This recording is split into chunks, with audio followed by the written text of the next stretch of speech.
Today we're going to read Dr. Desoto by William Steig, and we're going to have a friend today. We're going to have Oliver with us.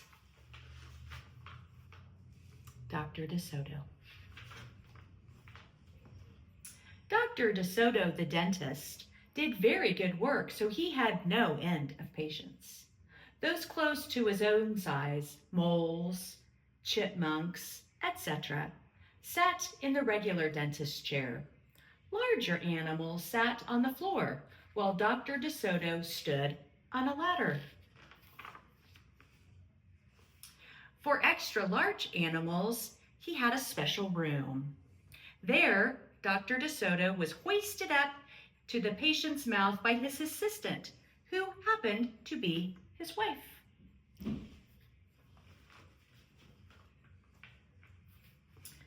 Dr. Desoto was especially popular with the big animals.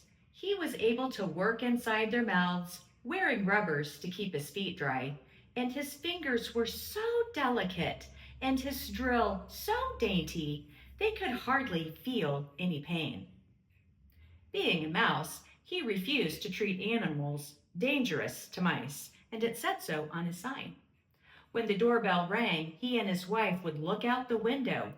They wouldn't admit even the most timid-looking cat.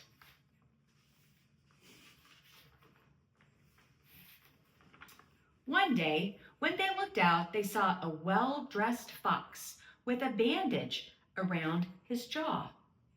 "I cannot treat you, sir," Dr. Desoto shouted. "Sir, haven't you read my sign?" "Please," the fox wailed, "have mercy. I'm suffering." And he wept so bitterly it was painful to see. "Just a moment," said Dr. Desoto. "That poor fox," he whispered to his wife. "What shall we do?" "Let's risk it," said Mrs. Desoto. She pressed the buzzer and let the fox in. He was up the stairs in a flash. "Bless your little hearts," he cried, falling to his knees. "I beg you, do something. My tooth is killing me." "Sit on the floor, sir," said Dr. Desoto, "and remove the bandage, please."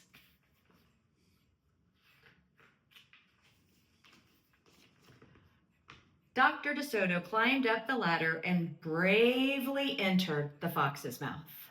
"Oh, oh," he gasped. The fox had a rotten bicuspid and unusually bad breath. "This tooth will have to come out," Dr. Desoto announced, "but we can make you a new one." "Just stop the pain," whimpered the fox, wiping some tears away. Despite his misery, he realized he had a tasty little morsel in his mouth, and his jaw began to quiver. "Keep open," yelled Dr. Desoto. "Wide open," yelled his wife. "I'm giving you gas now," said Dr. Desoto. "You won't feel a thing when I yank that tooth." Soon the fox was in dreamland. Yummy," he muttered. "How I love to eat them with just a pinch of salt and a dry white wine." They could guess what he was dreaming about. Mrs. Desoto handed her husband a pole to keep the fox's mouth open. Dr. Desoto fastened his extractor to the bad tooth. Then he and his wife began turning the winch. Finally, with a sucking sound, the tooth popped out and hung swaying in the air. "I'm bleeding," the fox yelped when he came to. Dr. Desoto ran up the ladder and stuffed some gauze in the hole. "The worst is over," he said. "I'll have your new tooth ready tomorrow. Be here at 11 sharp." The fox, still woozy, said goodbye and left. On his way home, he wondered if it would be shabby of him to eat the Desotos when the job was done. After office hours, Mrs. Desoto molded a tooth of pure gold and polished it. Raw with salt indeed, muttered Dr. Desoto. How foolish to trust a fox. He didn't know what he was saying, said Mrs. Desoto. What harm should he do us? We've helped him. Because he's a fox, said Dr. Desoto. They're wicked, wicked creatures. That night, the Desotos lay awake worrying. Should we let him in tomorrow? Mrs. Desoto wondered. Once I start a job, said the dentist firmly, I finish it. My father was the same way. But we must do something to protect ourselves, said his wife. They talked and talked until they formed a plan. I think it will work, said Dr. Desoto. A minute later, he was snoring.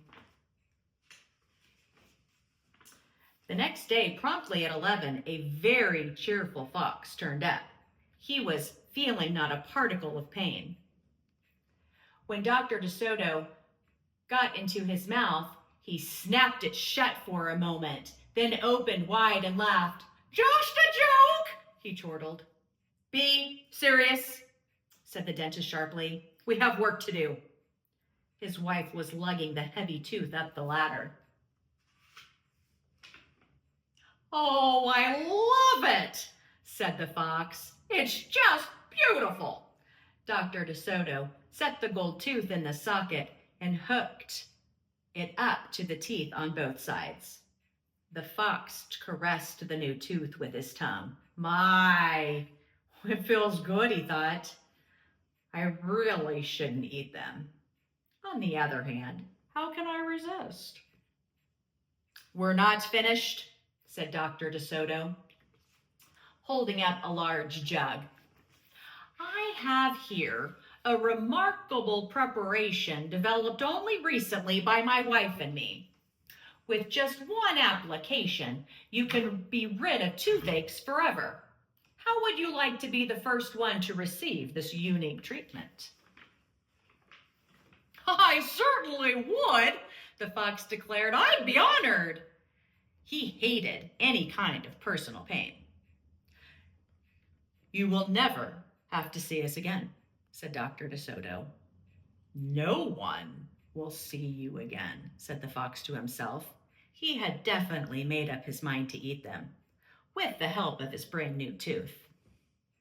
Dr. Desoto stepped into the fox's mouth with a bucket of secret formula and proceeded to paint each tooth. He hummed as he worked. Mrs. Desoto stood by on the ladder, pointing out spots he had missed.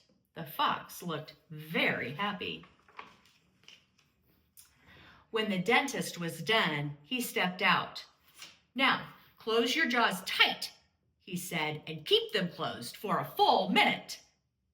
The fox did as he was told. Then he tried to open his mouth, but his teeth were stuck together. Oh, excuse me. I should have mentioned, said Dr. Desoto. You won't be able to open your mouth for a day or two. The secret formula must first permeate the dentine, but don't worry, no pain ever again. The fox was stunned. He stared at Dr. Desoto, then at his wife. They smiled and waited.